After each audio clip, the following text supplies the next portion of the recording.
ustedes, agradecidísima con Coprudea, con el equipo, con Alfredo, con Santiago, con Martica, con Cristina y sobre todo muy contenta con todos los correos que he recibido y con muchos textos también que me han enviado de mucha calidad. Como el profesor Alfredo nos explicará más tarde, vamos a tratar de hacer hoy mucha interacción con ustedes porque la gente también está ansiosa de compartir sus escritos. Entonces, cuando decimos escribir como acto de liberación, traje a colación, obviamente, cómo leer y escribir son acciones que ponen en marcha nuestra capacidad cognitiva. Y en ese sentido, cuando leemos, cooperamos con el texto para reconstruir un significado coherente con base en el conocimiento que tengamos del texto y de cómo está organizado el escrito.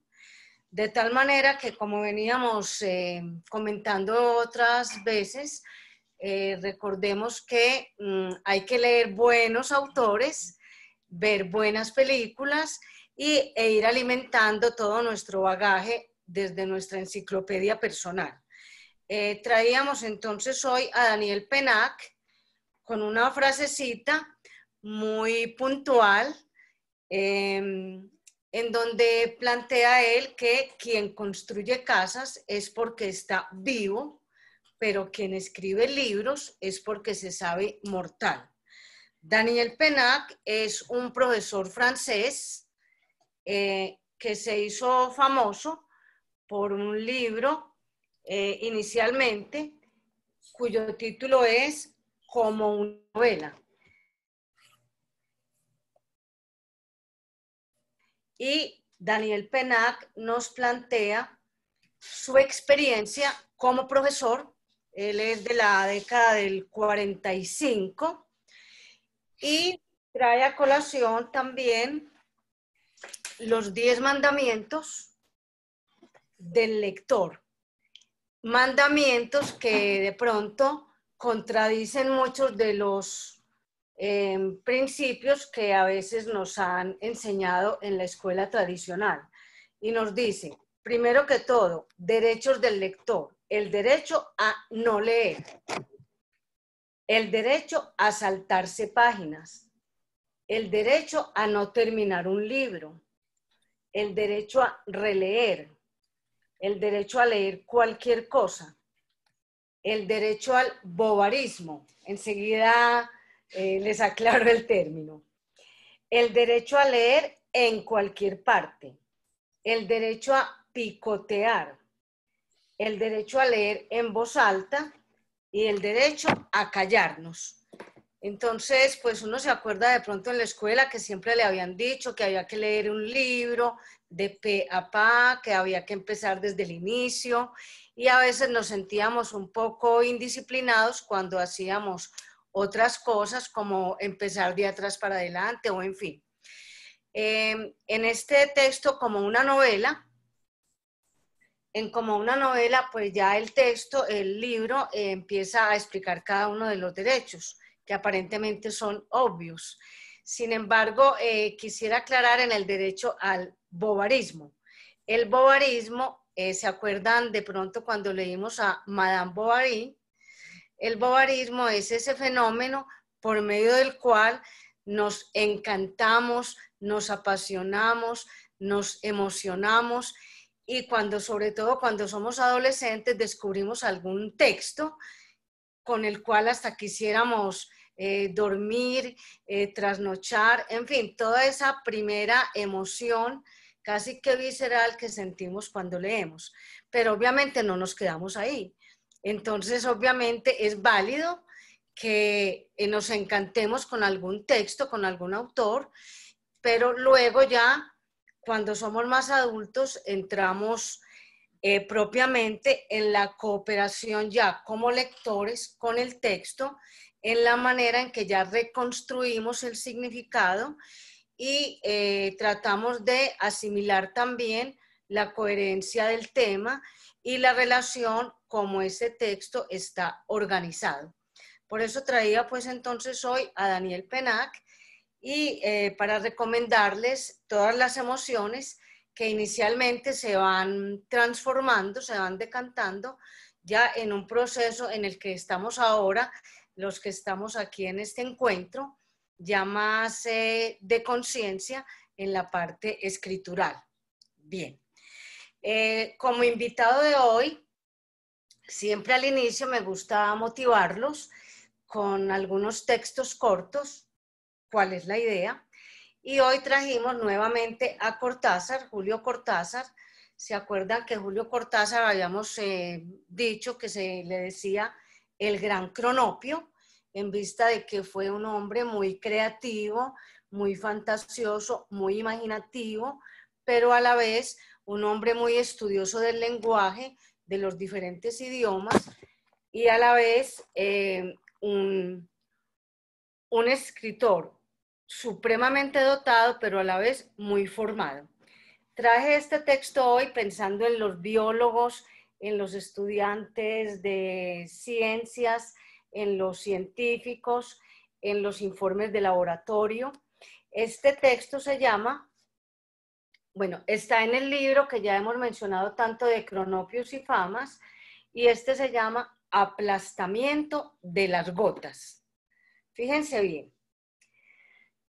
Yo no sé, empieza Cortázar, yo no sé, es terrible como llueve, llueve todo el tiempo, afuera tupido y gris, aquí contra el balcón, con unos goterones cuajados y duros que hacen plaf y luego se aplastan como bofetadas uno detrás de otro.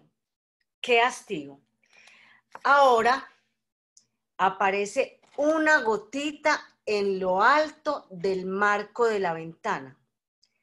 Se queda temblequeando contra el cielo que la triza en mil brillos apagados. Va creciendo y se tambalea y va a caer. No se cae, no, todavía no se cae. Está prendida con todas las uñas. No quiere caerse y se la ve que se agarra con los dientes mientras le crece la barriga. Ya es una gotaza que cuelga majestuosa.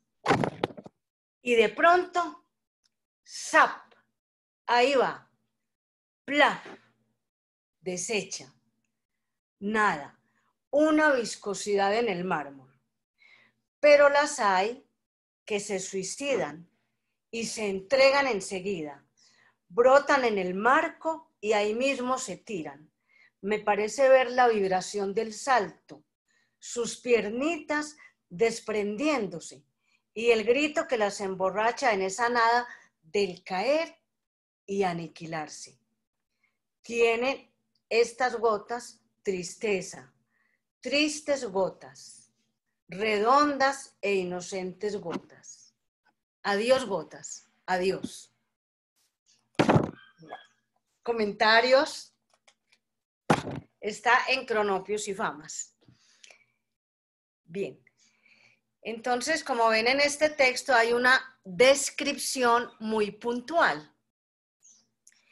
Y en vista de que hoy vamos a hablar mucho de los textos que ustedes han escrito y ya del proceso escritural en que estamos inmersos, quisiera de pronto enfatizar en cómo el cuento como tal realmente es una primera manifestación oral, el lenguaje oral que nos ha sido transmitido desde la familia y de generación en generación. Entonces, pues generalmente, como nos decía ahora el compañero, creo que fue Wilmar, que está reconstruyendo la historia de su abuelo, todos los cuentos que hemos venido compartiendo en familia y que de pronto no hemos registrado. Hay un lingüista ruso de 1928, cuyo texto fue únicamente reconocido y estudiado ya como en la década del 40 y pico.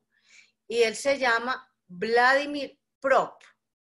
Vladimir Prop rescata la estructura del cuento fantástico y él descubre en fórmulas repetitivas cómo hay más de 30 estructuras que pudiéramos emplear para escribir un cuento. No es pues hoy el objetivo de mirar estas 30 o 31 estructuras, sin embargo, sí es bueno que repensemos cuando vamos a escribir un cuento. Obviamente lo hacemos desde la espontaneidad, lo hacemos desde la inspiración, también lo hacemos desde el trabajo constante, pero también si ya queremos incursionar propiamente en el cuento literario, sería recomendable pues que ahondáramos propiamente ya en los requisitos como tales del cuento y sus estructuras. Como veníamos planteando también la vez pasada, vimos cualquier texto que produzcamos tiene básicamente 3 niveles de cómo abordar el tema que vamos a escribir, que sería el intratexto, que sería ya propiamente el tema como tal, el léxico que vamos a emplear, el intertexto, que sería todas las relaciones que establezcamos, y el extratexto, que viene a ser ya la producción, que viene de la lluvia de ideas, de la constelación de palabras, viene la lluvia de ideas, viene luego la jerarquización de las ideas, que sería la parte formal de la estructura, y ya viene nuestra producción como tal. Por ejemplo, les recomendaría leer, bueno, yo creo que la mayoría de nosotros frecuentamos la revista El Malpensante. En El Malpensante hay un artículo, bueno, en la revista de hace tiempo, pero de todos modos sigue vigente, un artículo de Héctor Abad Faciolince, cuyo título es ¿Por qué es tan malo Paulo Coelho? Y uno diría, pero ¿cómo? ¿Qué malo Paulo Coelho? Si es tan leído, publicado en más de 50 idiomas, traducido, bueno, en fin. Y el análisis que hace ahí Faciolince es precisamente la riqueza de estructuras que se manejan en un texto o que no se manejan, la repetición constante de pronto del mismo modelo o la creatividad del autor.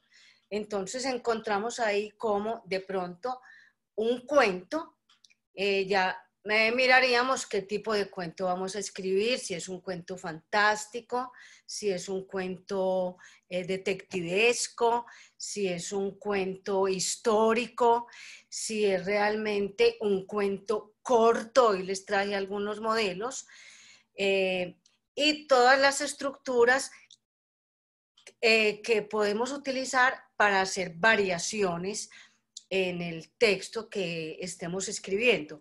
Obviamente no quiero presionarlos ni sembrarles la idea de que si uno no sabe estas estructuras no va a escribir. No, la idea es, como nos hemos recomendado desde el principio, escribir desde la espontaneidad y luego en la medida de lo posible vamos ya concretando, jerarquizando, organizando nuestro texto. Encontramos también que todo cuento es una narración. Entonces, ¿qué elementos tiene un cuento? Tiene, obviamente, un principio, un nudo o desenlace o clímax, un nudo o clímax y un desenlace. El cuento también tendría personajes, tendría tiempo, tendría espacio, tendría atmósfera, y todos esos elementos son los que hacen que nuestra escritura, en un momento dado, si pretendemos al final ya hacer un texto de índole artístico o literario, pues podríamos ahí enrutarnos en el estudio de las jerarquías y las estructuras del cuento. Por ejemplo, el tiempo. ¿Qué es el tiempo en un texto? El tiempo puede ser el tiempo cronológico. Si vamos a hacer una serie de secuencias relatadas linealmente.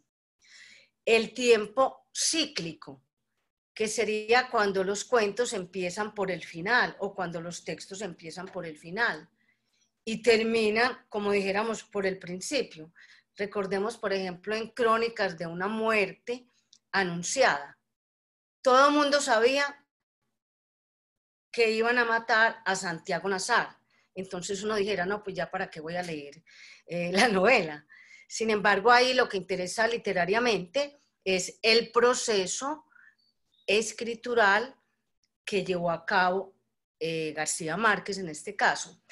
De tal manera que si nosotros repensamos más adelante, cuando ya tengamos el texto escrito, así lo hayamos escrito desde la espontaneidad, y quisiéramos hacer otros cuentos con otras variaciones, la recomendación es ya pues adentrarnos como en el análisis de lo que hemos producido muy desde la, entre comillas, espontaneidad.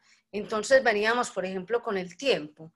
El tiempo puede ser cíclico cuando empieza por el final, cuando se devuelve. Por ejemplo, cuando se devuelve, que es una técnica que utiliza mucho el cine, el flashback, en donde muchas veces las películas van mezclando eventos de la niñez del personaje, aunque el personaje ya esté adulto. Y nos cuesta a veces dificultad entender este tipo de cine. Sin embargo, manejando el tiempo cíclico, encontraríamos también la clave para desentrañar el tema y el desarrollo de los acontecimientos. El tiempo psicológico. Por ejemplo, el tiempo psicológico, encontramos de pronto libros muy gordos y uno dice, no, pues entonces aquí están contando, por decir algo, 100 años de soledad. Bueno, está contando la historia de toda una generación, de un pueblo durante 100 años. Sin embargo, por ejemplo, en la muerte de Artemio Cruz, que es una novela de Carlos Fuentes, mexicano. El libro es gordo, nos cuenta prácticamente la Revolución Mexicana. Sin embargo, el tiempo psicológico son 10 o 15 minutos que dura el proceso de agonía del personaje, que es Artemio Cruz. Entonces, realmente uno lee toda la historia de la Revolución Mexicana, pero el libro está manejado propiamente en un tiempo psicológico que son 10 minutos. Por ejemplo, de Marcel Proust. Marcel Proust, En búsqueda del tiempo perdido. Son 8 tomos. Confieso, solo he leído un tomo. Entonces uno dijera, no, pues yo ¿cuándo me voy a tragar 8 tomos? Ya depende de mi intencionalidad en mi vida profesional o en mi vida, en mi tiempo libre. Sin embargo, en búsqueda del tiempo perdido, el tiempo es muy lento. O sea, psicológicamente, el tiempo es tan lento que el autor empieza, por ejemplo, incluso a describir, ya como adulto, a describir cómo sentía cuando su mamá, al caminar por la casa o al llegar de una fiesta, cómo movía al caminar las sedas de su vestido, cómo se aproximaba para darle las buenas noches, bueno, cuando tomaban el té, cómo disfrutaba la galletita que allá se llaman las magdalenas, en fin. Entonces es como ese detenimiento en el detalle. El tiempo atmosférico. Por ejemplo, en Fernando Soto Aparicio, un librito que Hemos leído de pronto también, sobre todo, que está con relación a la violencia del 50, de entre liberales y conservadores y toda esa tragedia que se vivió en esa década. El libro se llama Después empezará la madrugada, de Fernando Soto Aparicio. En Después empezará la madrugada, de entrada, el título ya nos va planteando el tiempo atmosférico, si hay lluvia, si hay neblina, en fin. Miren que en el tiempo atmosférico es un recurso muy utilizado por los cuentos de terror, por las novelas de misterio, los cuentos de Edgar Allan Poe. Generalmente es de noche, hay truenos, hay tormentas, en fin, todas esas características del tiempo que quisiéramos utilizar, el tiempo atmosférico, el tiempo histórico, por ejemplo, en textos donde nos describen tal cual, por ejemplo, toda lo que es la obra de Honorato de Balzac, donde nos describen tal cual los hechos históricos que se dan en un momento dado, que viven los personajes, su condición mental, psicológica, personal, que les permite pensar como piensan, porque eso obedece a la época en que viven. Entonces miren que el tiempo está muy relacionado con la atmósfera, es decir, como el clima, la tensión, la situación que queremos mostrar en nuestro cuento, o en nuestro relato, o en nuestra obra escritural como tal. Encontramos también, por ejemplo, el narrador. Entonces, ya termino con esta parte, pues, que es como muy del corte lingüístico, estructural de la obra que vamos a escribir, pero no con el fin de atiborrarlos, pues, de teorías, sino de hacernos conscientes de que el tiempo, el personaje, el espacio son determinantes en la personalidad de los protagonistas o de los antagonistas que queremos poner en nuestra obra. Y termino aquí en esta primera partecita con, por ejemplo, el narrador. ¿Quién es el narrador? Generalmente nosotros somos los narradores, pero a veces no queremos tener protagonismo. Entonces, el narrador puede ser el narrador protagonista cuando estoy hablando de mí, de mi historia, de mis vivencias. Pero puedo hacer también el papel de narrador testigo. Entonces, yo me salgo de mi protagonismo y narro mis aconteceres como si yo fuera otro personaje más que está contando lo que le pasó a alguien, aunque ese alguien sea yo. Por eso le preguntan tanto a los autores.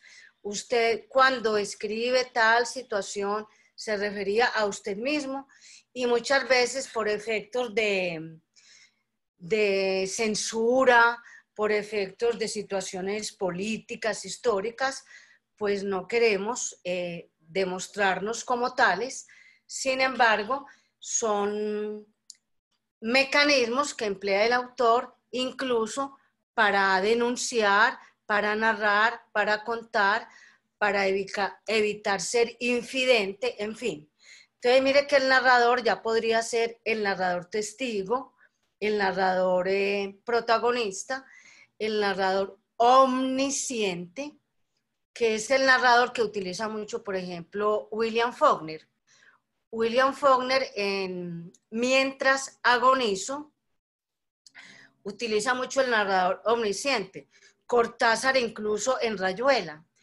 Y los narradores del llamado boom latinoamericano de los 70s utilizan mucho el narrador omnisciente, que es el narrador que se mete en la cabeza de los personajes y nos cuenta qué piensan, y no solo nos cuenta qué piensan, sino llegan hasta lo más íntimo de su cabeza y nos describen qué van a hacer. En fin, nos cuentan casi que todos los secretos, entre paréntesis, utilizando la técnica del narrador omnisciente. Entonces miren que todas estas técnicas, cuando Faciolín se nos decía, ¿por qué es tan malo Paulo Coelho? Empieza a dar más de 10, 15 argumentos. Se los recomiendo que lean el artículo, lo encuentran en internet fácilmente. ¿Por qué es tan malo Paulo Coelho? Héctor Abad Faciolince, El Malpensante, si no me equivoco, en la revista número 50. De todos modos, es una buena lectura que nos ayuda como a clarificar muchos elementos. Los que realmente quieran pueden incursionar más en este asunto, pero insisto, trabajemos desde la inspiración, desde la creación, desde nuestro sentir, desde nuestras vivencias. Entonces, que estas sean como unas normitas casi que, grosso modo, para que incursionemos en el campo ya literario más adelante, si quisiéramos. Sí, Alfredo.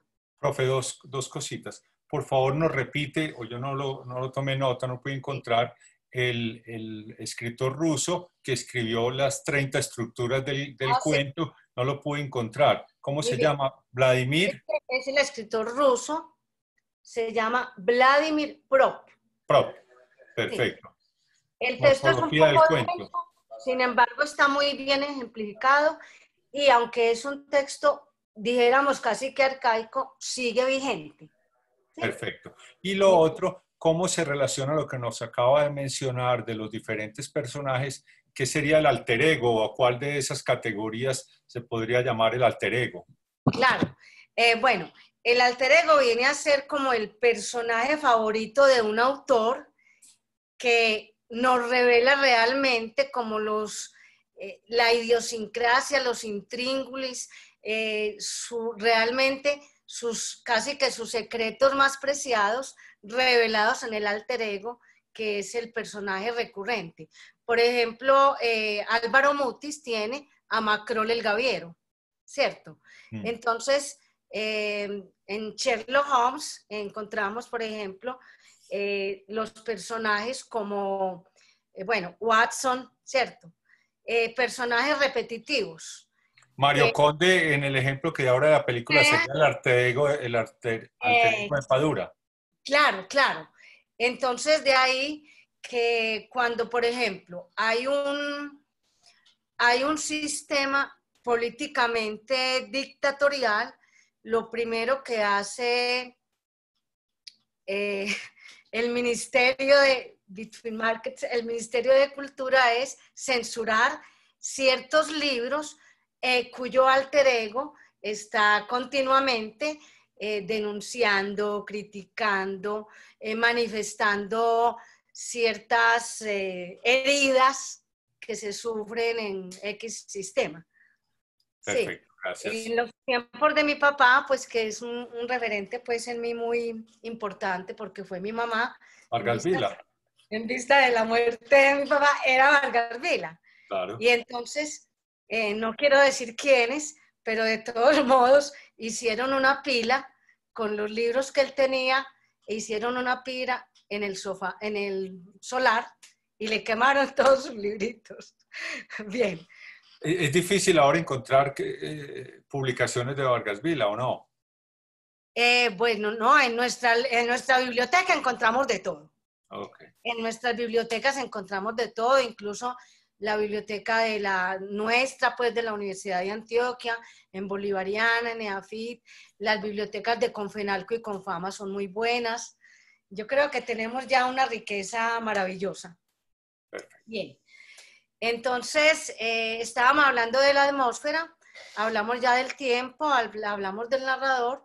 Si tienen aquí en este punto alguna pregunta, o les traía un ejemplo, por ejemplo, de la atmósfera, y les traía como una especie de ejercicio casi que de anamnesis para que recordemos nuestro colegio, dónde estudiamos, qué sensaciones tuvimos con algunos profesores en algunas clases y traía un poema de J. Mario Arbeláez, nadaísta. Les traje un poema, no precisamente porque sea un cuento, es un poema, pero maneja el texto narrativo. J. Mario Arbeláez en esa época, pues estamos hablando de los 70s, era un nadaísta rebelde, no sé si se la fumaría toda o se la bebería toda, pero de todos modos era muy irreverente, como el nadaísmo en su época. Y miren cómo se refiere a su colegio en Cali, que era Santa Librada College. Entonces empieza generalmente un texto con alguna dedicatoria. En este caso, él nos dice, Santa Librada College, a Parra, el barrendero, al profesor Varela, de preceptiva y contraceptiva literaria, a un ex rector, Armando Romero Lozano, a su colmillo de erudito, a Buenaventura Enrique, exalumno. Laberinto. En tu piscina me bañé desnudo como un ángel. Burlé la vigilancia del vigilante. Salté la verja.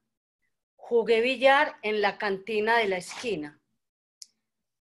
Asistí a cine a la Alameda. Me pasé por tus corredores como el emperador de Abisinia por Abisinia. A pesar de que no era bruto, nunca pasé en geometría del 3, 14, 16. Con compañeros diferentes, como triángulos semejantes, hicimos fraude en los exámenes isósceles y escalenamente. En las fiestas patrias salíamos uniformados, de blanco, y yo no portaba la bandera porque estaba mal peinado y pertenecía al escuadrón número 12. Ojo de águila, el bibliotecario vigilaba los libros, temeroso de mi cuchilla sobre los desnudos, recortando la hernia de Afrodita, o me burlaba del Mahabharata. En clases de filosofía me dedicaba al ajedrez y en un lance afortunado le di jaque doble con el caballo al rey y a Parménides. El vicerrector hacía la ronda por los salones. El vicerrector apuntaba inflexible las irregularidades.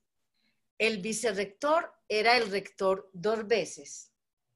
El profesor de química tomaba tinto en un crisol, leía las noticias en la tabla periódica. Luego nos hablaba del electrón borracho, de los que no asistieron a misa el domingo, del hidróxido de cadmio. El cuaderno de notas era el que tenía algunos elementos por descubrir. El profesor de dibujo nos explicaba la perspectiva del arte y nos abría las puertas de la imaginación e inclusive las puertas de la calle. En el interior de los sanitarios, junto con otras frases burguesas, leí las primeras protestas revolucionarias. Comillas, abajo el estado de sitio. Cátedra libre o muerte. No queremos ir al cuartel. Los de cuarto B son homosexuales. Y como si no tuviéramos bastante, más libros y menos armas. El profesor de literatura, que no había leído a Jacques Prévert ni a Breton, nos enseñaba a rimar como Fray Luis de León y nos decía que la María era casi una poesía.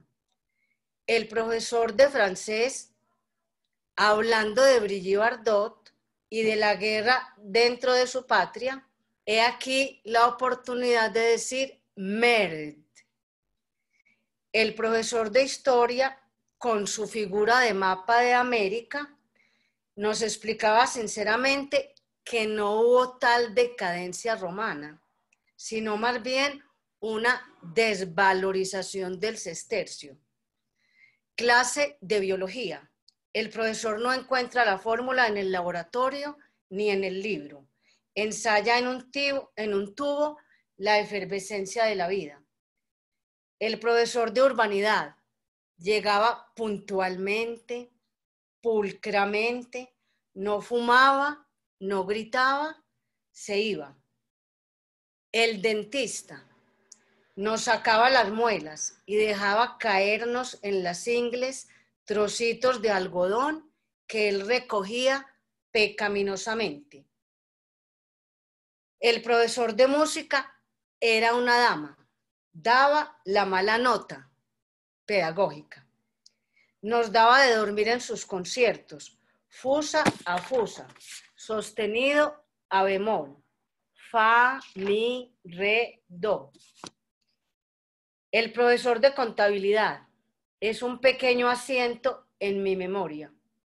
El profesor de religión nos exhortaba al arrepentimiento, nos hacía pruebas sobre la existencia de Dios, escuchaba mis objeciones con abatimiento de crucifijo y a él y a Dios lo salvaba la campana.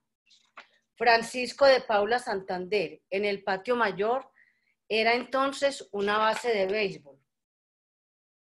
Acto final. Alvarado Luis Carlos, aplausos. Sarita Ramírez, aplausos. Lina Duque, aplausos. Santa Librada College, tea o no atea, 1.200 alumnos, pararrayos, 72 salones, discoteca, prestigio nacional, Santa Librada College. Yo no te debo nada. J. Mario Arbeláez. Y J. Mario Arbeláez, después de semejante diatriba contra su colegio, es llamado a recibir el título de bachiller honoris causa ya en la década del 80-90, reconocido como gran poeta.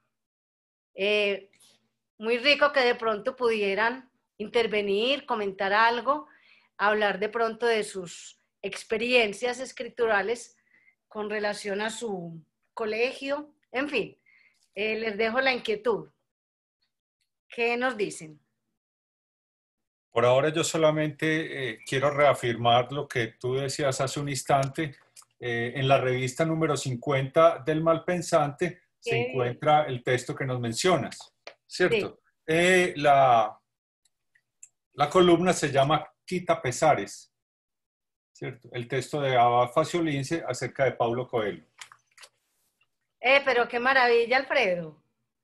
Qué maravilla ese aporte. Qué maravilla tu memoria, que dijiste que era la número 50, porque si no hubiera sido más difícil de encontrar.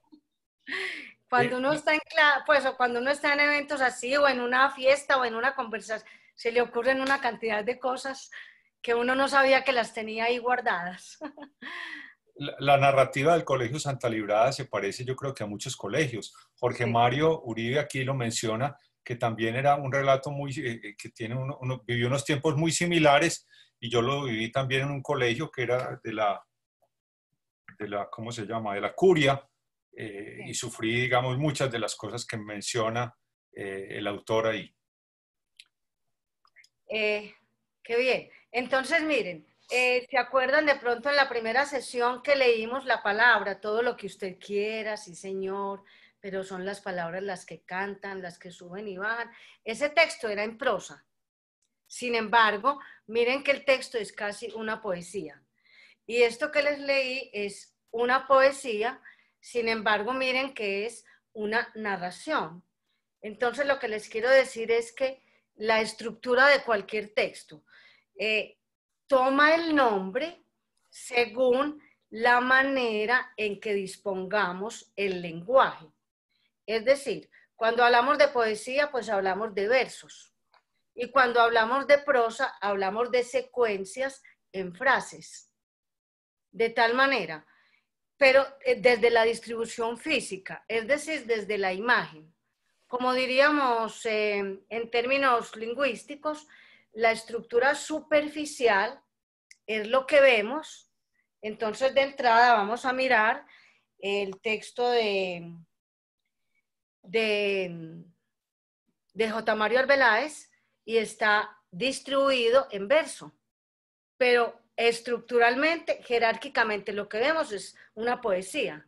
Sin embargo, el sentido del texto, cuando decíamos que cuando leemos cooperamos con el texto, el sentido es una narración y la narración cerebralmente nosotros la hacemos en oraciones o en frases en secuencia. ¿Sí capto? ¿Cierto? Queda claro el concepto. Entonces, jerárquicamente es una poesía, pero el sentido realmente es una narración, ¿cierto? De todo lo que nos pasó en el colegio.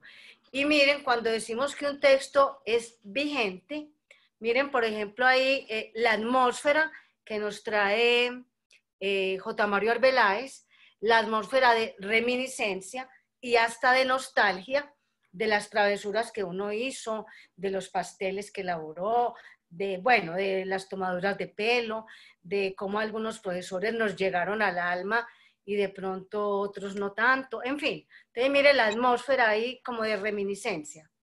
Y miremos el narrador. El narrador ahí está en primera persona, es un narrador protagonista. Entonces dijéramos que la poesía relaciona mucho el yo, en cambio el cuento relaciona de pronto la tercera persona, la segunda persona, el narrador omnisciente o el narrador que hay que descubrir porque no queda muy claro en vista de que el tiempo que está manejando es cíclico. ¿Sí? Entonces, miremos, por ejemplo, traje ejemplos pues, de nuestra vida cotidiana. Por ejemplo, este es uno de los libritos también muy queridos de Héctor Abad Faciolince, que pues realmente en este momento nosotros dijéramos, bueno, hemos leído los clásicos, pero tenemos autores nuestros muy vigentes, a pesar de que ya no tengan 15 años, siguen siendo y están plasmando nuestra realidad. Tenemos un William Ospina, que hay que leerlo necesariamente para entender nuestra situación histórica, política, social. Héctor Abad Faciolince con Del olvido que seremos. Sin embargo, una de sus últimas novelas, La oculta, es un texto también que habría que leer. En fin, aquí Faciolince incursiona en el plano de la poesía. Y les voy a leer un texto con el cual de pronto todos nos pudiéramos sentir identificados, porque en la casa de nosotros, quien no ha tenido o tiene el contacto con sobrinos, con hijos, con nietos y con nuestros estudiantes igualmente. Este texto está, como ven, es en verso, pero miremos que también emplea una secuencia cronológica, pero también plantea la atmósfera. Miremos y verán. El texto se llama Un muchacho. Un muchacho. Pensemos en nuestro adolescente. Es largo y elegante, como su propia sombra, y como ella, liviano y silencioso. Lo veo pasar, lo veo dibujar, lo veo leer, lo veo pensar, lo veo nadar, lo oigo callar. Y una ola de amor nace en mi pecho, me inunda, me sumerge, me sofoca, me ahoga. Si me concentro en él, mis ojos se aguan de vergüenza por lo bueno que es y lo malo que me siento. Es fuerte y firme mi hijo, confiable como un árbol, sencillo y generoso, como la tierra que piso. Si en alguien yo tuviera que apoyarme, me apoyaría en él, me abrazaría a él, como se hunde un niño en el seguro pecho de su padre. 2007, La Inés, que era la finca del papá. 2007, La Inés, Héctor Abad Faciolince. Bien. Espero sus comentarios, sus reminiscencias o sus presencias. Alfredo, que es quien nos da la palabra.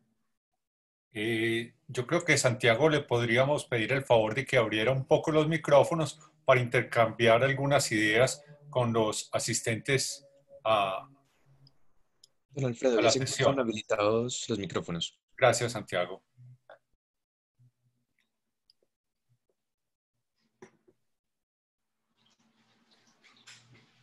Bueno, no hay nadie por ahora.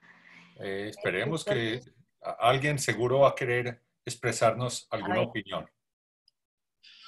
¿Cuántos han querido escribir sobre sus hijos, sus sobrinos, sus nietos, sus hermanos más pequeños? Bueno. Entonces... Procede entonces, Ligia. Procedemos. Bien. Veamos entonces uno de nuestros cuentistas también más célebres, que es David Sánchez Julião. David Sánchez Julião, escritor costeño.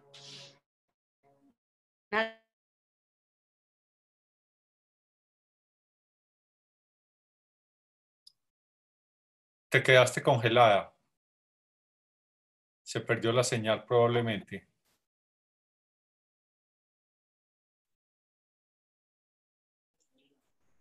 Profesor, yo me voy a contactar con la profesora para ver qué pasó. Ok, gracias.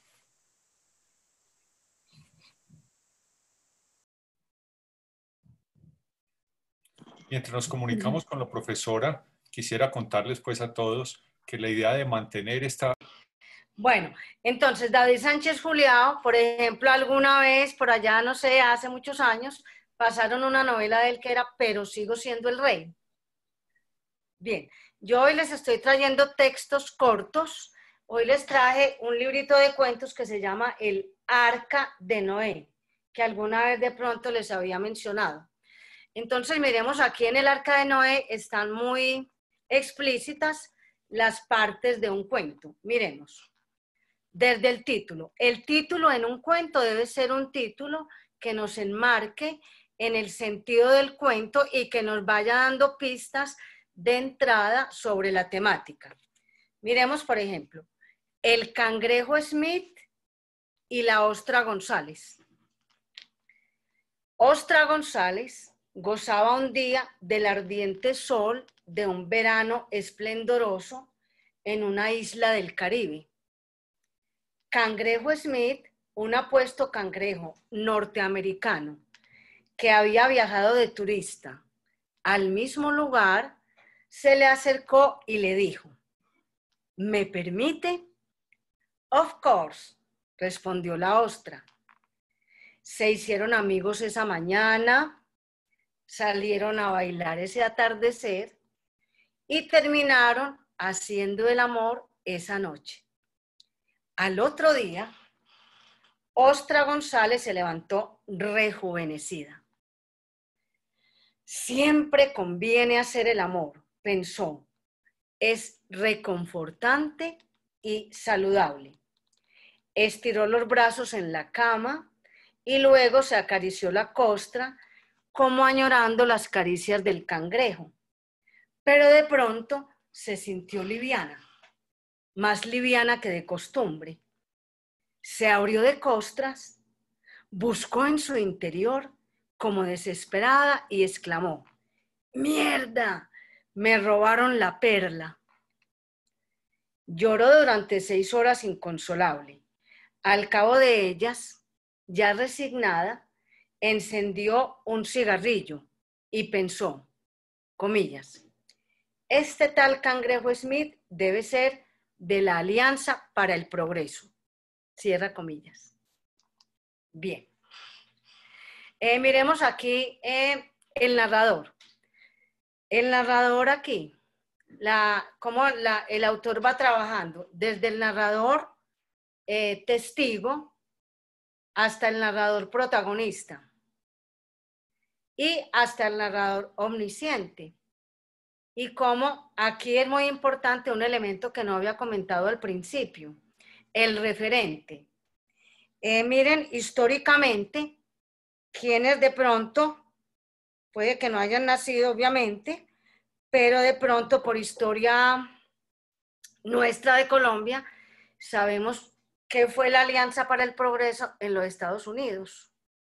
Por historia, de pronto todos hemos oído hablar y todos conocemos a John F. Kennedy.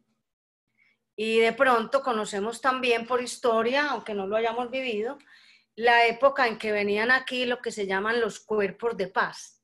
Entonces los cuerpos de paz, dicen las malas lenguas, no me consta, venían hasta enseñarle a hacer canoas a los indígenas, pero el objetivo era ubicar los puntos neurálgicos donde teníamos nuestras riquezas naturales, el carbón, el oro, en fin, todas nuestras riquezas, para luego comprar terrenos. Y miren que en este momento, si leemos la prensa, hay creo que 7 empresas mineras extranjeras que en este momento están explotando el oro de Colombia. Estamos en el 2021 y este texto es de los años 70. Entonces encontramos ahí pues cómo también el referente es muy importante. Cuando vamos a escribir el cuento, alguien preguntaba la otra vez por el título, de pronto en una crónica o en fin, como el título, El Cangrejo Smith, ya el apellido Smith, nos da el referente extranjero, y la otra, González, ya nos da nuestro referente latinoamericano. Bien, por el estilo, pues, en el Arca de Noé encontramos muchos ejemplos del cuento corto. Entonces, el cuento corto puede entrar en lo que llamaríamos una gran característica del cuento, que es la síntesis, la gran capacidad de síntesis y el uso de palabras claves. En español tenemos 4 palabras claves que nos sirven mucho para hacer textos donde tengamos que manejar la síntesis, que son el sustantivo, el adjetivo, el verbo y el adverbio. Entonces, con esas 4 palabras claves construimos básicamente la temática del texto. Bien, comentarios. ¿Qué dice el profesor Alfredo para el chat o Santiago? En fin, con relación al referente. Bueno, hola. No tengo nada que decir. Sara. Sarita. Sí, hola. Bueno, no, de pronto haciendo el ejercicio como del planteamiento y el nudo del desenlace en el que nos cuenta el Arca de Noé, para saber si está bien, ¿cierto? Claro. Entonces, del personaje es, bueno, el narrador como en tercera persona, lo que uno dice de testigo. Sí. Cierto día estaba la Ostra González en una playa, sí. Muy bien. En el nudo es cuando ella de pronto dice, mierda, claro, ¿qué pasó con mi coraza? Claro. Cuando al día siguiente se despereza, siempre conviene hacer, pero de pronto se abre de costras. Claro, bueno, ese es el clímax, ¿cierto? Sí. El nudo. Mierda, me robaron la perla. El desenlace me perdí. Ahí. Cierto. Entonces el desenlace es cuando ella dice, este tal Cangrejo Smith debe ser de la Alianza para el Progreso. Ahí da la conclusión. Perfecto. ¿Cierto? Entonces, perfecto. Inicio, nudo y desenlace. ¿Cierto? Muy bien. Sí. Perfecto, entonces, sí, cierto, vamos como ahí cogiendo la estructura que todos la tenemos, porque es que todos nosotros, y sobre todo aquí bueno, no digo en Antioquia, en Colombia todos somos cuenteros y todos estamos continuamente desde la oralidad manejando toda esta estructura. Fíjense bien que el origen del cuento es oral. Y entonces ya escrituralmente, pues es cuando ya ejercemos el derecho, como nos dice PENAC, el derecho a leer o a no leer, a escribir o a no escribir, pero ya lo vamos haciendo como más racionalmente. Muy bien. Aprovecho y te pregunto, ¿el libro de Casani se encuentra online o sí, o todavía no hay que comprarlo? Bueno, no sé si se encuentra online. Bueno, yo lo tengo en... Se encuentra online, yo lo encontré. Ah, bueno. El de Casani, perfecto, Sí. gracias. Gracias. Bien. Bueno, entonces, miremos, por ejemplo, cuando hablamos de narrador, miremos aquí, por ejemplo, Borges, que es uno de nuestros autores también favoritos. Les cuento que este librito me lo encontré yo en la calle, lo que coja por 500 pesos. A veces las ventas callejeras traen unas joyas que uno no se alcanza a explicar cómo están ahí tiradas. Este librito es de una colección que sacó hace pues muchos años Editorial Bruguera.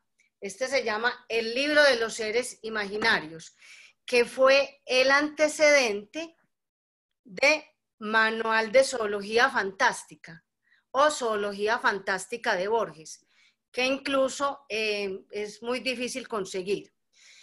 Aquí Borges, por ejemplo, a pesar de que él es realmente el maestro de la fantasía, de la ficción, también es el maestro del ensayo y el maestro de traer a colación los referentes. Entonces, en este texto que se llama El libro de los seres imaginarios, nos cuenta el origen de muchos seres mitológicos que están en el imaginario colectivo universal y que muchos de estos seres hacen parte casi que de la realidad. ¿Quién no cree, por ejemplo, que existe el ave fénix? ¿Cierto? Tantos seres imaginarios, por ejemplo, el unicornio azul, solo había uno y lo dejó perder Silvio Rodríguez. Es decir, hay una cantidad de seres imaginarios que cobran vida. Aquí, por ejemplo, en el cuento ya propiamente no diríamos que esto es un cuento, esto es un relato. Entonces, cuando hablamos de relato, hablamos de narración en secuencia de ciertos elementos que pueden ser generalmente reales. En este caso son ficticios, pero dan la apariencia de realidad. Es decir, que aquí Borges casi que nos hace creer que en verdad existen. Y mire el texto que él trae. Este animalito que nos va a mencionar aquí se llama el catoblepas. El catoblepas. Bueno, entonces miren la referencia que nos hace Borges. Plinio, capítulo 8, página 32. Plinio cuenta que en los confines de Etiopía, no lejos de las fuentes del Nilo, habita el catoblepas. Miren ahí qué tan importante es el referente. Comillas. Entonces ya Borges nos dice que estas palabras son de Plinio. Catoblepas, fiera de tamaño mediano y de andar perezoso. La cabeza es notablemente pesada y al animal le da mucho trabajo llevarla. Siempre se inclina hacia la tierra. Si no fuera por esta circunstancia, el catoblepas acabaría con el género humano, porque todo hombre que lo vea a los ojos cae muerto. Ahí terminaría Plinio. Ya sigue Borges. Catoblepas en griego quiere decir que mira hacia abajo. Cuvier ha sugerido que el ñu, contaminado por el basilisco y por las gorgonas, inspiró a los antiguos el catoblepas. En el final de la tentación de San Antonio se lee, comillas, el catoblepas, búfalo negro, con una cabeza de cerdo que cae hasta el suelo, unida a las espaldas por un cuello largo y delgado, y flojo, como un intestino vaciado. Está aplastado en el fango, y sus patas desaparecen bajo la enorme melena de pelos duros que le cubren la cara. Grueso, melancólico, hosco, no hago otra cosa que sentir bajo el vientre el calor del fango. Mi cráneo es tan pesado que me es imposible llevarlo. Lo enrollo alrededor de mí lentamente y con las mandíbulas entreabiertas arranco con la lengua las hierbas venenosas humedecidas por mi aliento. Una vez me devoré las patas sin advertirlo. Nadie, Antonio, ha visto mis ojos, o quienes lo vieron han muerto. Si levantara mis párpados, rosados e hinchados, te morirías enseguida. Jorge Luis Borges. Miren aquí cómo Jorge Luis Borges atraviesa los diferentes narradores. Tercera persona, primera persona, narrador testigo, narrador omnisciente, y se dirige directamente a nosotros como lectores, llamándonos entonces a ser cómplices de él en el texto. Bien, catoblepas, les recomiendo Manual de Zoología Fantástica. Este de pronto lo encontraríamos en una anticuaria. Bien, o lo que se llama librerías de viejo. Hay una que se llama aquí Palinuro, la librería Palinuro, que es una joya donde recogieron, esa es fundada por Luis y no me acuerdo del nombre, Lucho le dicen, y Héctor Abad Faciolince y otros intelectuales de Medellín que recogieron todos sus libros porque ya los iban a echar de la casa, o sus libros o ustedes, y entonces elaboraron el proyecto de construir una librería de viejo que se llama Palinuro, está por los lados del estadio, y se las recomiendo para encontrar joyas maravillosas, que a la vez también es una librería café. Y ahí se encuentra uno con mucha gente para hacer su tertulia y compartir algunos otros libros. Bueno, también aprovecho pues este espacio, muy agradecida con Coprudea, con el Comité de Educación, con ustedes sobre todo, porque yo personalmente soy una enamorada de mis estudiantes y en este caso de mis colegas, de mis amigos, de mis compañeros de cooperativa que están compartiendo este evento. Entonces encontramos, he leído todos los correos que me han enviado y hay muchos textos, todos maravillosos. Me han enviado poesía, me han enviado relatos, cuentos. Les agradezco mucho que hayan sacado su tiempito para comunicarse y están en el plano de la interacción, que es lo que más falta nos hace, en este caso, con este medio virtual en el cual pues no soy muy experta.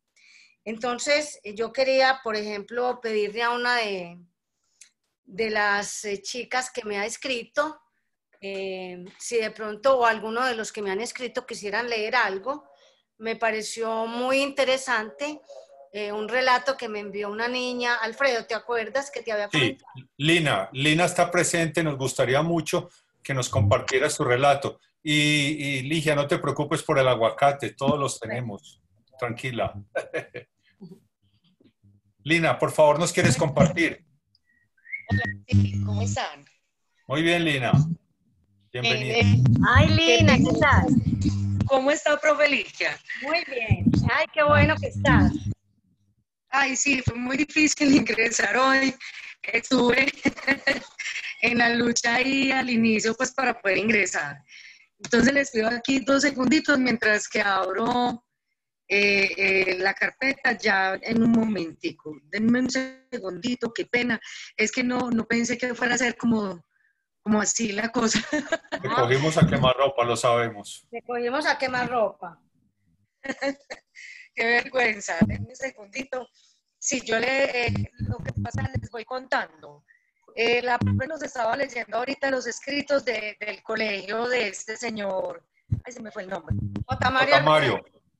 J. Mario, sí. Y yo, pues, Procura dejar quieto tu dispositivo que está generando ruido. ahora sí. Sí, hay un ruido de fondo que molesta un poco. No sé si tienes otro dispositivo prendido. Linda, me apagas eso un minutico, por favor. Puede ser que es por acá. Pues me puse en la tarea alguna vez de escribir también como algunas experiencias, pero no tanto como del colegio, sino como de la niñez. Entonces, por aquí tengo un escrito que se llama Hechizo. Y ya mismo se los voy a compartir. Denme un segundo. Yo como lo ojo más quietecito, a ver si así nos va mejor. Si alguien nos quiere ahorita compartir algún escrito, por favor se va preparando y que no los cojamos tan a quemarropa como cogimos a Lina. ¿Cierto? Listo. Ahora sí, dice, en la cocina de mi abuela todo es alboroto. No sé si los días que no son domingo también tienen tanto movimiento, pero la verdad no me importa mucho. Lo que quiero ahora es ver, sin perder detalle, tantas cosas que pasan al mismo tiempo.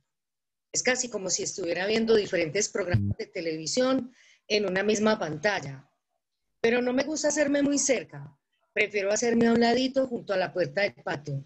Desde ahí puedo ver cómo entran y salen las tías. Están siempre corriendo, traen palos, traen platos, llevan ollas, destapan bolsas, regañan niños, callan al perro, patean frutas en el piso, recogen algunas legumbres que también ruedan.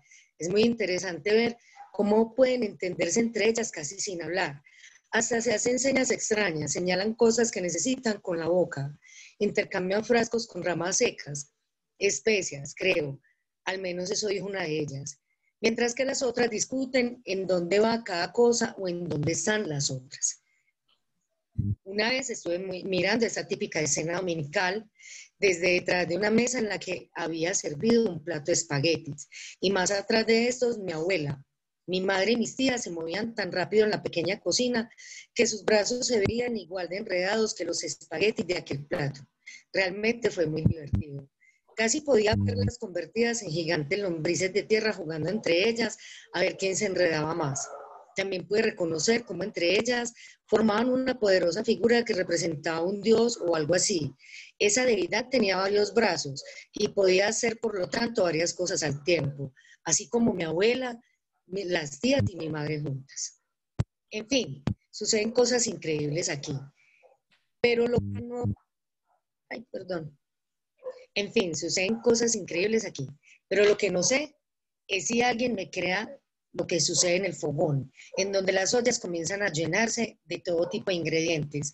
Salen olores, colores y sabores.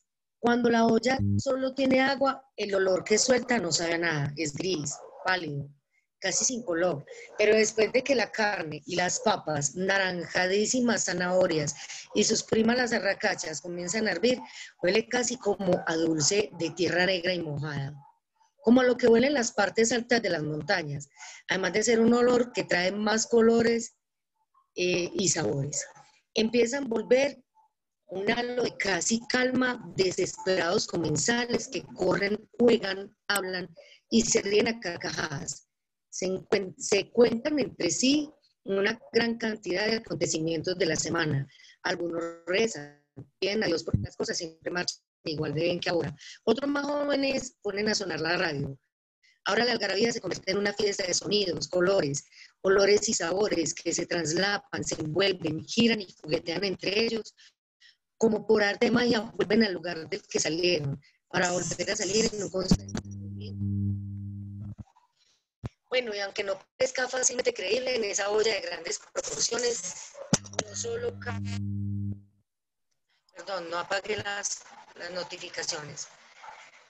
Bueno, y aunque no parezca algo fácilmente creíble, en esa olla de grandes proporciones no solo cabe comida, caben ruidos, los ruidos de niños corriendo, los regaños de madres y tías y abuelas que pretenden evitar algún accidente, las risas estridentes de las primas que se cuentan las historias de sus furtivos amores de colegio, la algarabía de los señores de la casa haciendo fuerza por sus equipos de fútbol, o peor aún, cuando discuten sobre política. No me cabe duda que todo se debe a un hechizo mágico. Supongo que por eso a las brujas las dibujan batiendo con grandes cucharas de madera en los calderos donde se cuecen hasta las más complejas pócimas que contienen secretos de amor, olvido, belleza, etc. Siento mayor fuerza de ese modo cuando estoy cerca de la cocina y escucho el alboroto. Busco un lugar en el que pueda sentarme. Me aseguro que no sea un espacio de paso para no interrumpir a nadie y que no lo hagan conmigo tampoco. Finalmente cierro los ojos, ya no necesito tenerlos abiertos. El olor de la cebolla y los otros aliños tienen colores entre verdes esmeraldados y rojos bermellón. Se comienzan a robar el protagonismo, pero aún no llega a lo mejor. Este arcoíris no estaría completo sin los tonos que aportan las frutas, que dan todo su fulgor de sabores y olores, aunque en mayor cantidad si son acribilladas violentamente por medio de las miles de revoluciones en una licuadora. Y ni qué decir de la maravillosa cuota que aportan las arepas que con tanto cuidado se terminan de dorar en un fogón de leña, que sueltan en el aire pequeños destellos en colores punzantes, con miles de minúsculos puntos de ébano, del más brillante que le cuentan a mi boca el sabor del carbón, que ha hecho lo suyo en el asado. Y entre los colores que dejan sentir su sabor, vapores y pequeñas columnas de vapor que salen de la cocina, el caos entre el que varias mujeres apuradamente trabajan como aliadas contra el hambre. Sí, así como el ejército defensor protege a sus retoños de la mala alimentación, los gritos de más de 12 niños corriendo en algarabía producen en sus cuerpos la alegría de conocer de antemano que los espera el más delicioso banquete, la euforia dominical, el estallido de sabores que electrizan la boca con cada cucharada, la mirada plácida de la abuela y esa mesa gigante llena de personas felices que piensan al unísono que el amor de familia es nuestra comida favorita. Bueno, ahí termina la lectura de mi cuento por hoy. Qué pena. No, Lina, muchas gracias. Tuvimos un poquito de problemas de sonido que no nos permitió apreciar pues a plenitud todo tu escrito. Yo le quisiera pedir a la profesora Ligia que nos hiciera un pequeño análisis del escrito de Lina en cuanto a qué es un relato, un cuento y a su estructura, porque eso nos pone en el plano de aprender a partir del ejercicio de cada uno. Claro. Bien. Perdóname un segundito. Y sí, ahorita haremos el ejercicio con otros compañeros que también gentilmente quieren compartir algunas cosas. Luis, Pedro, Beatriz, quizás Sara, también quisiera de pronto compartir, ¿cierto? Sí. Entonces, cuéntanos, Ligia. Bien. Miren en el texto de Lina, ella como es artista plástica, mire cómo maneja de bien la sinestesia, las luces, los colores, los sabores, la atmósfera que se crea, y yo diría que es más bien como un relato de la vida cotidiana, de la vida familiar, y rescato mucho el tipo de lenguaje que ella emplea desde su formación artística. Maneja absolutamente una atmósfera, casi que la vemos, la palpamos, la sentimos, la olemos, y cuando narra, por ejemplo, cuando describe las tías y todas las mujeres que están en la cocina haciendo su trabajo para atender con mucho amor a la familia, cómo las convierte en una diosa hindú con miles de manos. Realmente el lenguaje que ella usa es un lenguaje artístico, utiliza estructuras en prosa de párrafo, pero es yo diría pues que más que un cuento, es un relato donde también tiene su inicio, su nudo y su desenlace.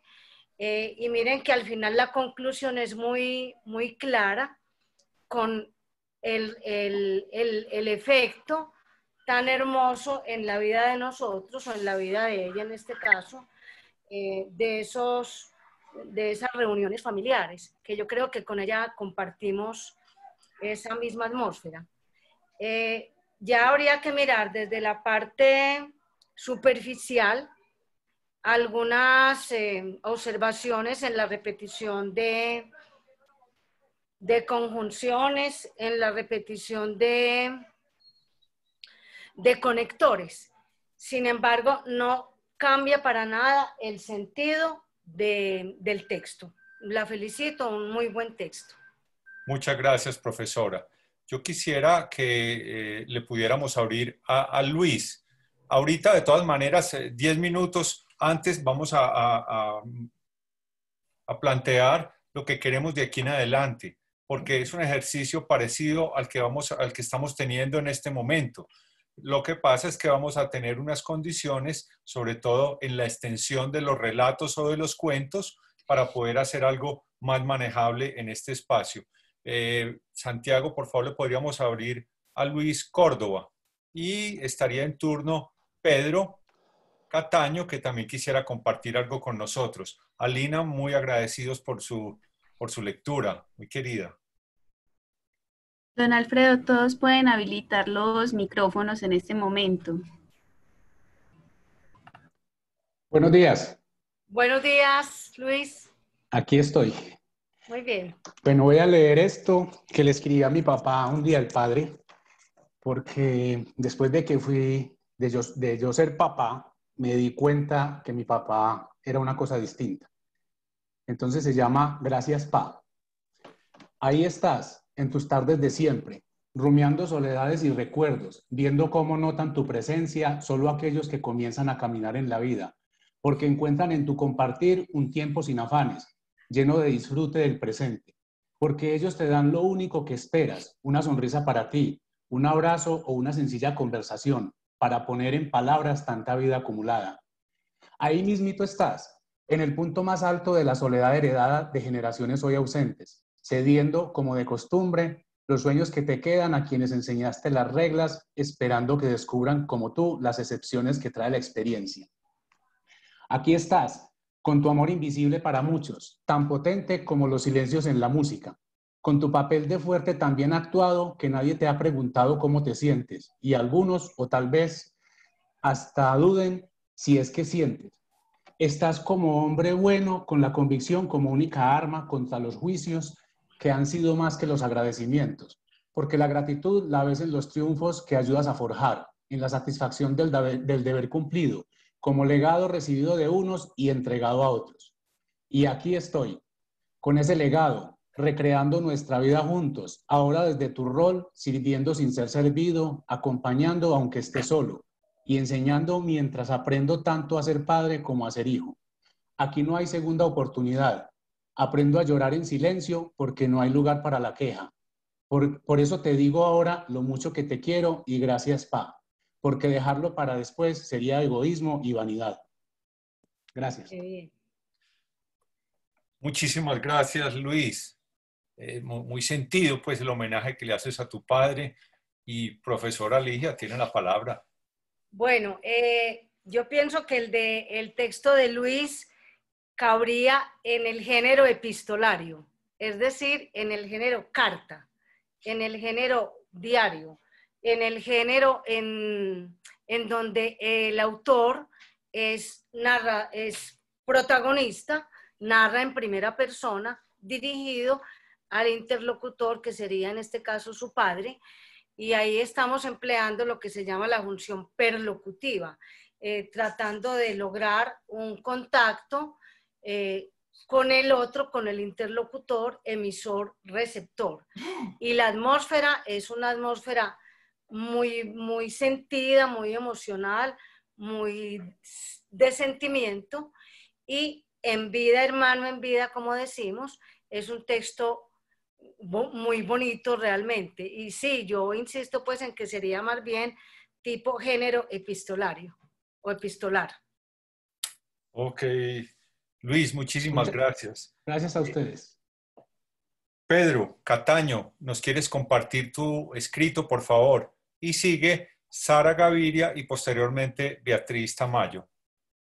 Yo Bueno, creo muy que no bueno. nos daría tiempo para más por hoy, pero este es el ejercicio que regularmente vamos a seguir haciendo con algunas reglas mínimas. Hoy es totalmente libre.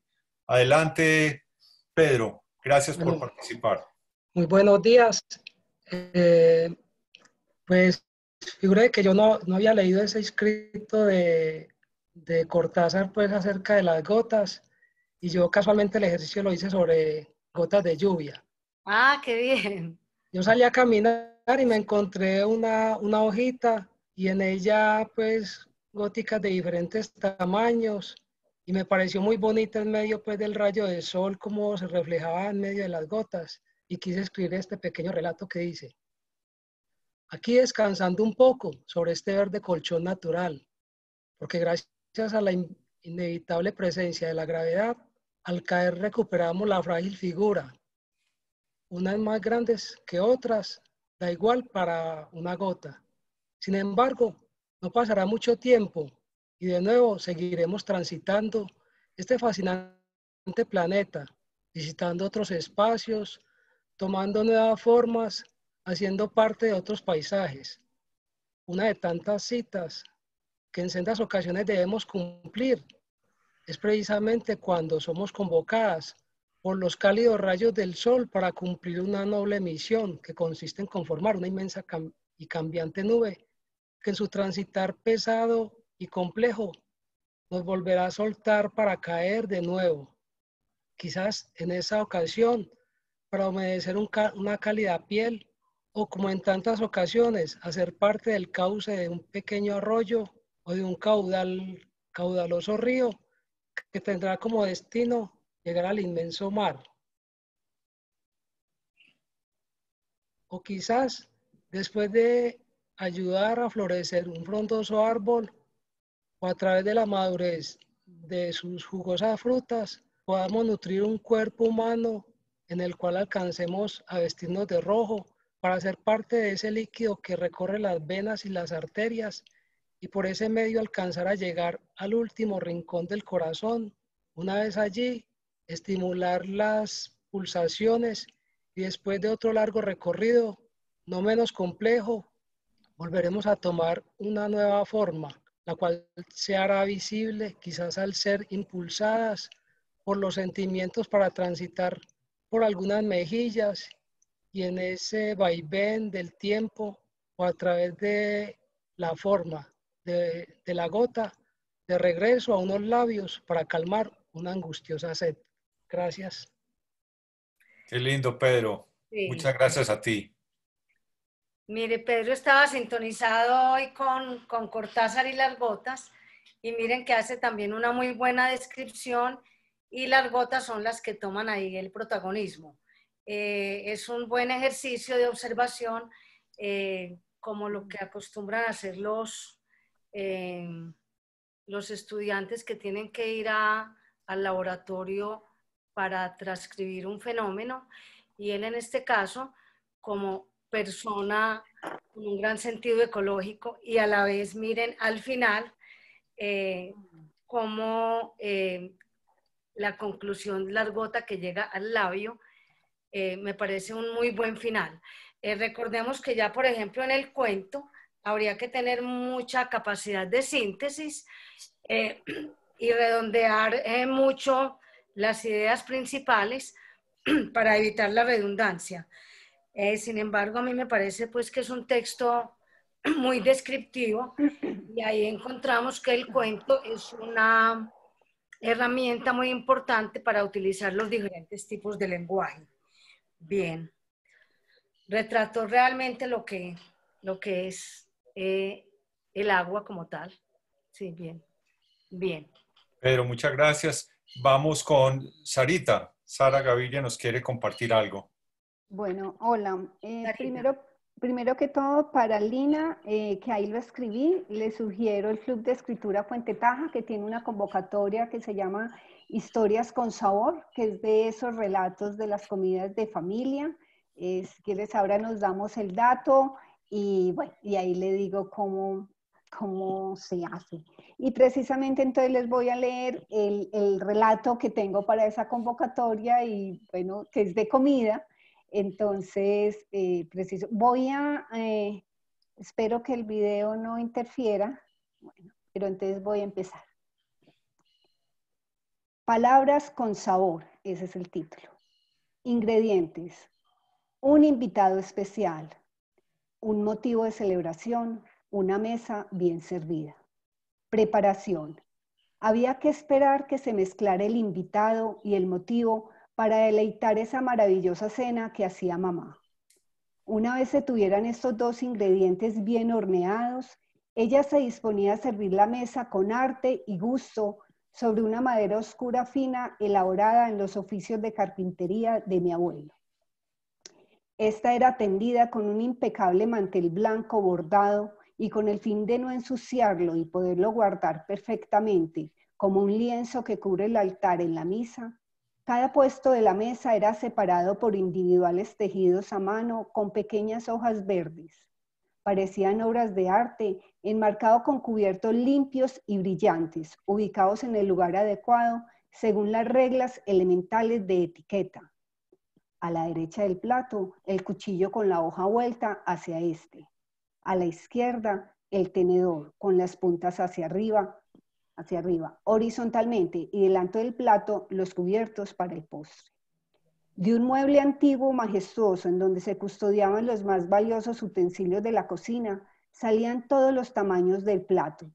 El de la ensalada como entrada, el llamado llano para nuestra comida esperada, el del postre y la taza para el café. El pando y la cuchara no eran necesarios para este manjar. El blanco de la vajilla de porcelana brillaba sobre la mesa, con un diseño sutil de dos líneas en círculo en su borde, una roja y otra dorada. Esta última, decía ella, que era de oro, vajilla que aún conservo y solo utilizo para recetas especiales como esta. Al finalizar la ensalada, llegaba desde la cocina un aroma de queso parmesano gratinado que hacía estirar el cuello para que esta sensación se adentrara a lo más profundo de nuestro ser, con la esperanza que se quedara por siempre ese sentir, deseo que se ha cumplido hasta la fecha.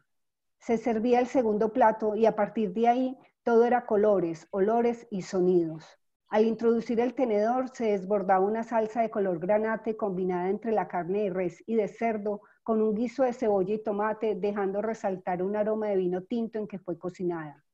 Mientras alucinaba y trataba de desenredar las tiras de queso fundido enrolladas en el tenedor, aparecía algo crujiente en mi boca, y allí estaba el toque mágico, tocino diminuto perfectamente dorado, y ni qué decir de la pasta, suave, fresca y de un color provocador teñido entre amarillo por el queso derretido y rojo por la salsa. Al mojar el pan sobre el líquido que manchaba la porcelana, se dejaba la vajilla tan limpia que podía volverse a guardar en aquel mueble intocable donde se protegía todo lo que a mamá la hacía feliz. En tanto me deleitaba, no hablaba. Era un momento de inspiración. Cada bocado podía tener los más bellos recuerdos y futuros imaginables. Aún sigo buscando entre restaurantes, recetas de familia y amigas, ese momento único. Por ahora, la vajilla sigue en su lugar. Ya. Bien. Sarita, ricos sabores. Muy bien. Muy bien. Mire, tan importante en el texto de Sarita, por ejemplo, el cierre. Lo mismo en el texto anterior de Luis. Ahí miremos cómo inicio el desarrollo propiamente del tema, pero aquí la fuerza del texto, por ejemplo, de Sarita y de Luis está en el final. Es decir, ya la conclusión. Y también, Sarita, yo diría pues que este texto se acerca mucho como a la crónica. ¿Qué es la crónica? La crónica es una narración que da cuenta de un evento sucedido cronológicamente. Sin embargo, Sarita ahí emplea artísticamente o literariamente o lingüísticamente, había el verbo haber en pasado y en copretérito, disponía. Ya el manejo del lenguaje es el que juega mucho ahí en la secuencia de las diferentes actividades que se hace como un ritual. Muy, muy bonito el texto y valoro mucho, sobre todo, el cierre.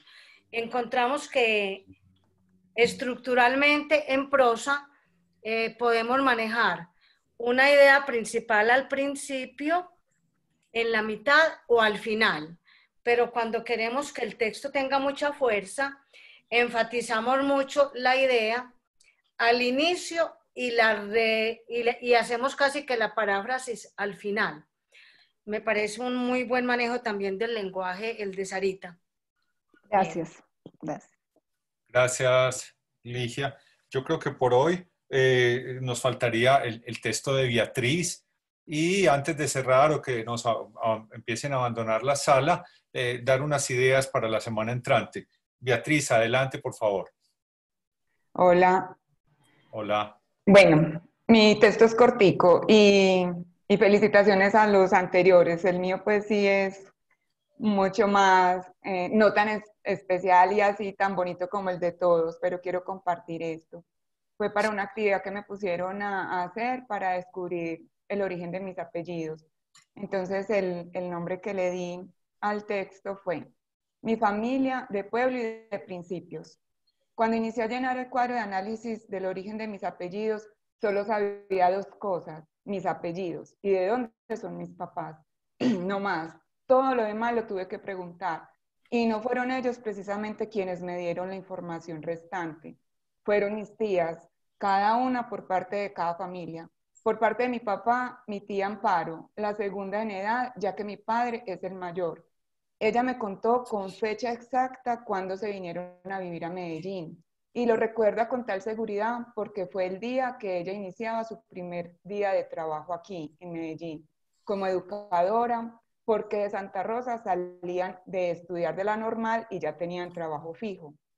Mi padre ya vivía aquí, solo, ya llevaba trabajando unos años, pero al venir mi tía a trabajar, decidieron que no podrían pagar entre ellos dos ambas casas, la de Medellín y la de Santa Rosa. Mi abuelo ya había muerto, decidieron que se viniera mi abuela con el resto de mis tías, 5, todas mujeres y en edad escolar. El otro hermano de mi padre, que ya tenía trabajo en Santa Rosa, decidió quedarse en casa del tío Alfonso. Por parte de mi madre, tuve que consultarle a mi tía Tere, que aunque no es la mayor de todos los 13 hermanos que tuvo mi mamá, ha sido el eje y punto de unión, incluso hoy en día, incluidos los ya fallecidos. Ella, después de casarse y vivir un tiempo en Magangué, volvió a Medellín y con su esposo e hijos vivieron con mi abuela hasta sus últimos años de vida. Mi abuela había fallecido 2 años antes de su migración a Medellín. Algunos hermanos de mi mamá, los mayores, se quedaron en Don Matías porque tenían ya sus tierras y familias grandes, ya todos casados. Mi abuela se vino con la mitad de ellos, los menores, 3 hombres y 3 mujeres, entre ellas mi mamá, que es la menor de todos. Y para cuando vinieron tenía 7 años de edad. Decidieron venirse por el estudio de los menores. Uno de mis tíos mayores le compró la finca a mi abuela y así ella se sostenía aquí en Medellín con el dinero y los intereses que mi tío Carlos le pagaba mensualmente por la finca. Ambas familias, la de mi padre y la de mi madre, tuvieron algo en común. Unas madres, o sea, mis abuelas, que enviudaron muy pronto, luchadoras por sus hijos sin importarles las adversidades que implicaba venir a vivir a una ciudad desconocida para ellas, dejando sus pueblos, sus familias, el resto de sus hijos, pensando en el bienestar y desarrollo de la otra parte de sus hijos. Hoy en día me da tristeza porque no tuve la oportunidad de conocer a mis abuelos. Mi abuela materna murió cuando yo tenía 6 años, tengo un vago recuerdo de ella, y mi abuela paterna murió cuando yo tenía 18 años. La pude disfrutar un poco más porque al ser mi papá el mayor de todos, Por ley natural me dio la oportunidad de estar con ella por más tiempo. En cambio, por el lado de mi madre, al ser ella la menor, yo estaba muy pequeña cuando ella murió. Solo sé que los cuatro, tanto abuelos como abuelas, sembraron unos principios muy definidos y unos valores familiares que han hecho que mis padres sean ejemplares de familia unida y amorosos, que han dado todo por nosotros, sus hijos, mi hermano y yo. Puede que mis padres no tengan muchos recuerdos en la mente de aquellas épocas, así con tanto detalle como me los proporcionaron mis tías, pero sí sé que lo que sus padres sembraron en ellos no se perdió con el pasar de los años. Eso se ha perdurado. Ese es mi patrimonio familiar. Ya. Bueno, Beatriz, muchas gracias. bien. Sí, Beatriz, yo pienso que tu escrito cabría de pronto en el género de autobiografía. Entonces ahí es muy bueno leer también vidas, pues otras autobiografías de otras gentes. Y es un relato también muy cronológico, muy secuencial y con un final también de conclusión de que nada se ha perdido. Entonces mire que son diferentes géneros. Y en este caso el género que es autobiográfico maneja es la primera persona del singular.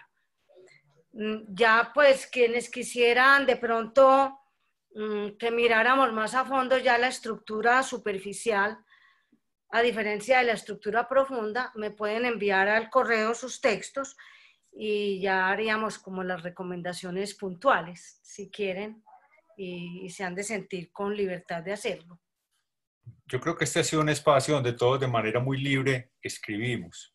Ha habido unos textos más cortos, unos más largos, y entonces yo quisiera que la profesora Ligia nos contara qué propone de cómo fuesen los escritos de aquí en adelante que quisiéramos compartir para hacer su análisis, para estar entre todos compartiendo esos escritos, digamos, pues, cómo serían los relatos, cómo serían los cuentos, qué extensión máxima deberían tener, que nos cuentes un poco acerca de eso para poder empezar a compartir y tener una escritura un poco más direccionada.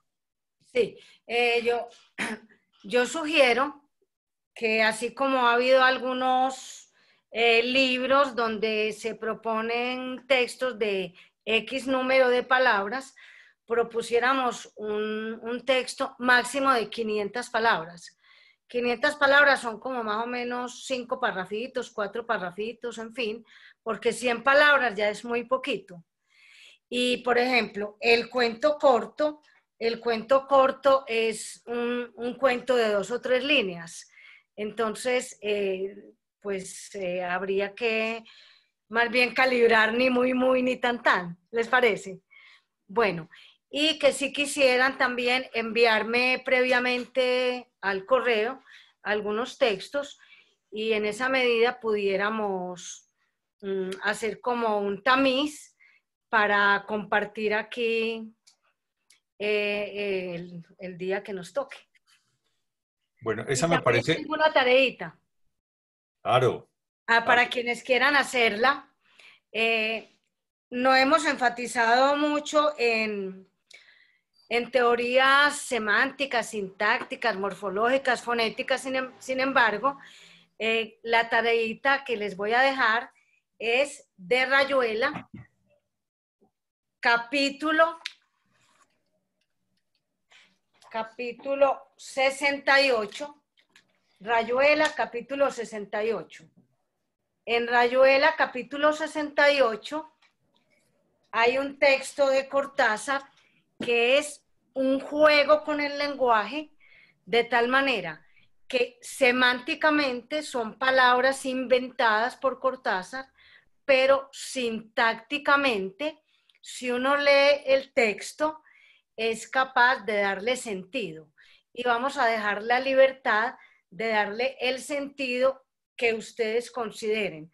Es decir, casi que parafrasear el texto del capítulo 68 en sus palabras, y si vieran todos los textos que salen tan geniales.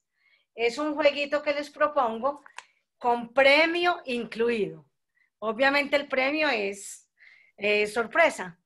Entonces ahí les dejo la inquietud. ¿Sí? Muchas gracias, profesora Ligia. Muchas gracias a todos. Quizás algunos de ustedes querían compartir otros textos, pero dejemos eso para la semana entrante. Hoy nos abrieron el apetito algunos de los textos que nos escribieron, entonces creo que nos acercaremos a la cocina. Los esperamos a la programación nutrida que tenemos la semana entrante, donde todos los días tendremos actividad. Y recuerden inscribirse previamente y 5 o 10 minutos antes de ingresar a la sala recibirán un correo que les da el ingreso a la misma. Muy agradecidos a todos los que hicieron la tarea de escribir y compartir con nosotros. Es una alegría encontrarnos los sábados y empezar a descubrir todo ese montón de cosas que ustedes hacen o han hecho. Y feliz fin de semana. Cuídense mucho. Gracias.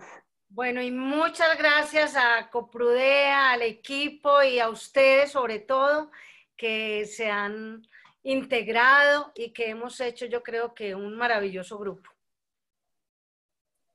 Feliz fin de semana. Acuérdense, en 500 palabras es el límite y vamos a escribir.